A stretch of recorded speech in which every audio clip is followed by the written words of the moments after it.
Halo, selamat datang di seri video tutorial literasi informasi. Melalui video ini, kamu akan belajar cara efektif mencari dan menggunakan informasi untuk mendukung aktivitas perkuliahan kamu. For your information, seri video tutorial literasi informasi ini terbagi menjadi 4 bagian loh. Pastikan kamu menonton semua bagiannya ya secara berurutan. Pada video kali ini, kami dari kelompok 5 akan menjelaskan mengenai etika penggunaan informasi yang diperoleh baik dari buku maupun dari internet. Sebelumnya, kalian pernah mendengar mengenai kasus plagiarisme di sekitar kalian tidak? Saat ini, plagiarisme menjadi kasus yang paling menarik perhatian publik loh. Tidak hanya di dunia seni, namun pada dunia pendidikan juga marak adanya kasus plagiarisme ini. Banyaknya kasus tersebut seharusnya dapat menyadarkan kita bahwa menghormati, mengakui, dan memberikan penghargaan atas karya orang lain menjadikan satu keharusan dalam memproduksi karya. Nah, lalu bagaimana sih cara menghindari plagiarisme ini? Yuk, simak videonya lebih lanjut. Tahukah kamu apakah itu plagiarisme, plagiat, dan plagiator? Plagiarisme menurut Peraturan Menteru Pendidikan RI Nomor 17 Tahun 2010 merupakan perbuatan sengaja atau tidak sengaja dalam memperoleh atau mencoba memperoleh kredit atau nilai untuk suatu karya ilmiah dengan mengutip sebagian atau seluruh karya dan atau karya ilmiah pihak lain yang diakui sebagai karya ilmiahnya tanpa menyatakan sumber secara tepat dan memadai. Secara singkat, plagiarisme adalah tindakan menyerahkan atau submitting atau menyajikan atau presenting ide atau kata atau kalimat orang lain tanpa menyebut sumbernya. Hasil dari plagiarisme disebut plagiat dan seseorang yang melakukan plagiarisme disebut plagiator.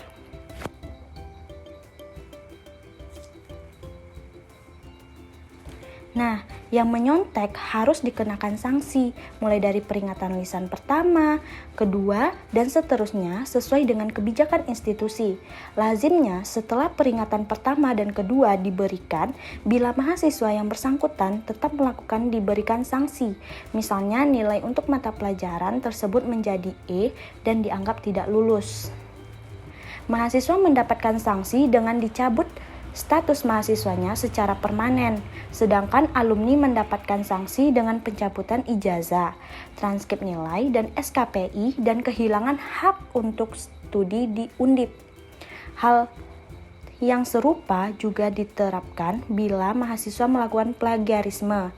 Di banyak universitas disebut dengan jelas bahwa hukuman yang paling ringan bagi mereka yang melakukan plagiarisme adalah nilai E untuk mata kuliah yang bersangkutan.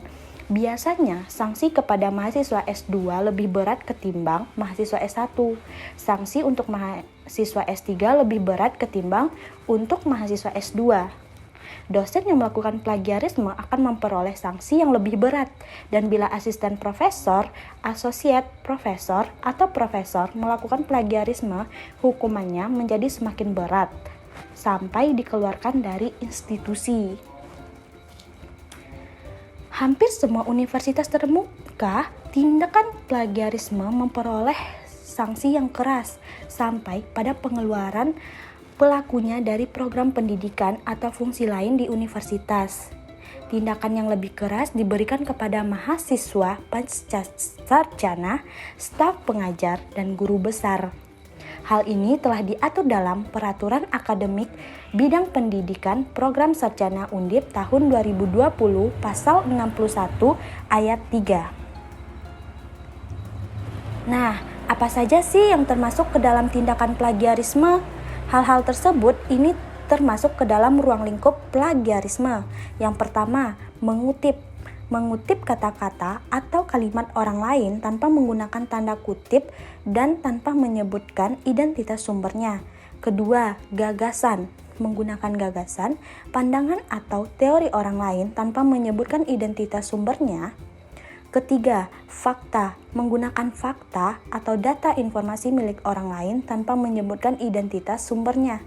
Keempat, tulisan orang lain, mengakui tulisan orang lain sebagai tulisan sendiri.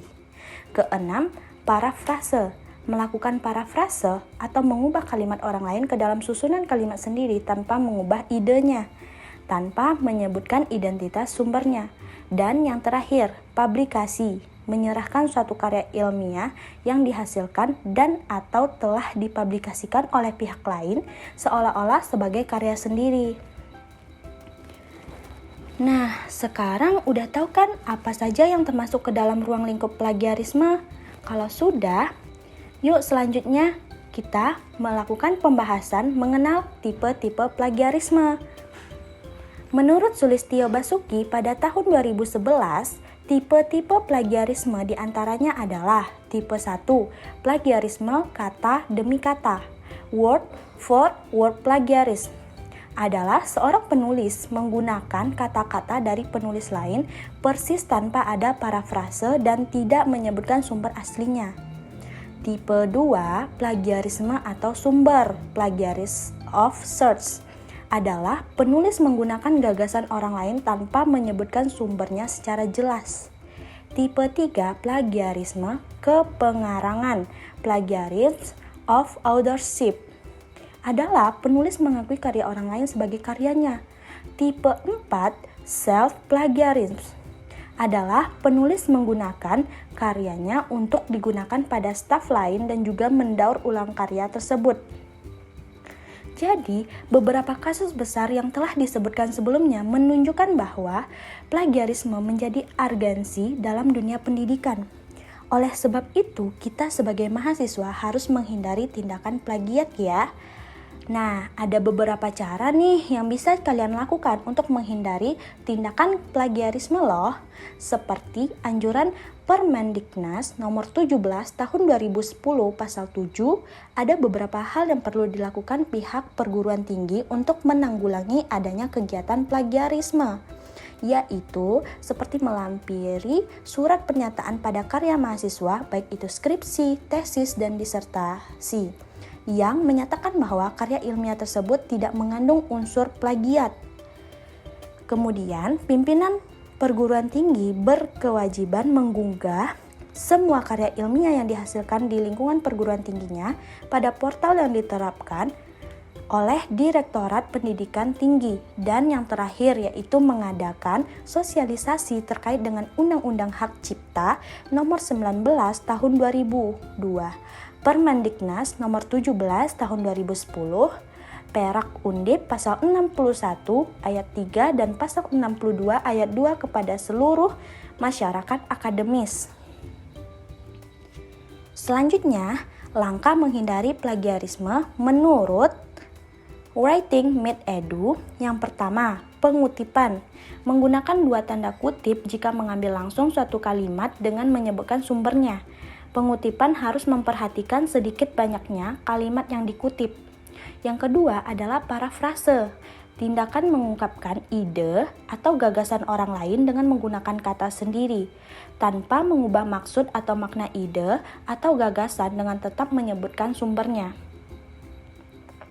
Nah, untuk meminimalisir dan mempermudah peneliti dalam menulis citasi dan daftar pustaka, ada loh aplikasinya dan pastikan kalian familiar nih.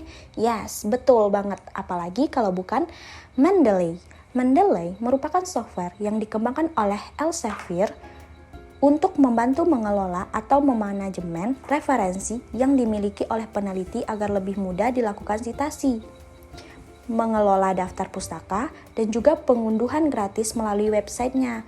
Kali ini kita akan membahas bagaimana cara menggunakan Mendeley untuk kegiatan citasi dan daftar pustaka. Hal pertama yang harus dipastikan adalah menginstal aplikasi Mendeley di desktop masing-masing. Aplikasi Mendeley dapat diunduh melalui laman mendeley.com atau download desktop new, sesuai dengan jenis desktop yang digunakan. Apabila sudah terunduh, silakan install dan lakukan registrasi akun pada bagian register yang ada di tampilan awal Mendeley. Aplikasi akan mengarahkan ke website Elsevier atau website dari Mendeley ini. Hal yang harus kita lakukan adalah membuat akun untuk Mendeley kita, atau jika sudah punya bisa langsung masuk ke akun tersebut. Setelah berhasil registrasi dan masuk, kita akan dibawa ke tampilan awal Mendeley versi website seperti di bawah ini. Setelah itu, kita bisa langsung kembali ke aplikasi Mendeley desktop dan melakukan sign in ketika sudah masuk ke tampilan awal dari Mendeley desktop. Hal yang harus kita lakukan selanjutnya adalah menginstal tools yang menghubungkan Mendeley desktop dengan Microsoft Word. Caranya adalah Tools, Install, Microsoft Word Plugin. Untuk mengetahui apakah Mendeley Desktop sudah terinstall di Microsoft Word atau belum, kita dapat membuka Microsoft Word dan menuju bagian Reference untuk mengastikan apakah sudah ada bagian Mendeley Site-O-Matic. Setelah melakukan rangkaian awal untuk masuk ke aplikasi Mendeley Desktop, sekarang kita akan masuk untuk melihat bagaimana cara menggunakan aplikasi ini untuk melakukan citasi dan membuat daftar pustaka. Hal pertama yang harus dilakukan adalah menambahkan atau add file ke dalam Mendeley. Pada bagian ini banyak pilihan untuk menambahkan file, mulai dari add file secara manual, menambahkan file secara langsung, maupun menambahkan folder. Pilih file yang akan ditambahkan ke Mendeley Desktop. Untuk mempermudah penambahan, kita dapat menyatakan terlebih dahulu file-file terkait menjadi satu folder, sehingga kita bisa menambahkan folder langsung atau menambahkan banyak file secara bersamaan. Pada bagian sebelah kanan terdapat bagian informasi. Apabila kita mengklik file yang telah ditambahkan, kita dapat mengedit, menambahkan, atau mengurangi informasi agar lebih relevan dengan file. Jika sudah selesai menambahkan file-file terkait, kita bisa beralih ke dokumen bagian kita melakukan citasi. Pastikan sudah di bagian di mana citasi akan ditempatkan. Pergi ke bagian bar reference, lalu insert citation, dan terakhir go to Mendeley. Setelah masuk ke bagian Mendeley Desktop, pilih file yang akan disitasi. Pastikan bahwa semua informasi di sebelah kanan file sudah benar, lalu klik tombol Cite.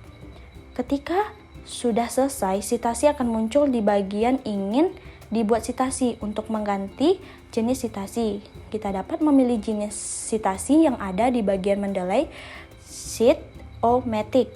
Apabila seluruh citasi sudah dimasukkan, kita hanya perlu mengklik tombol Insert Bibliograph pada bagian Mendeley Site-O-Matic, dan kemudian Mendeley akan secara langsung membuat daftar referensi sesuai dengan citasi yang telah kita tambahkan pada bagian yang kita tuju.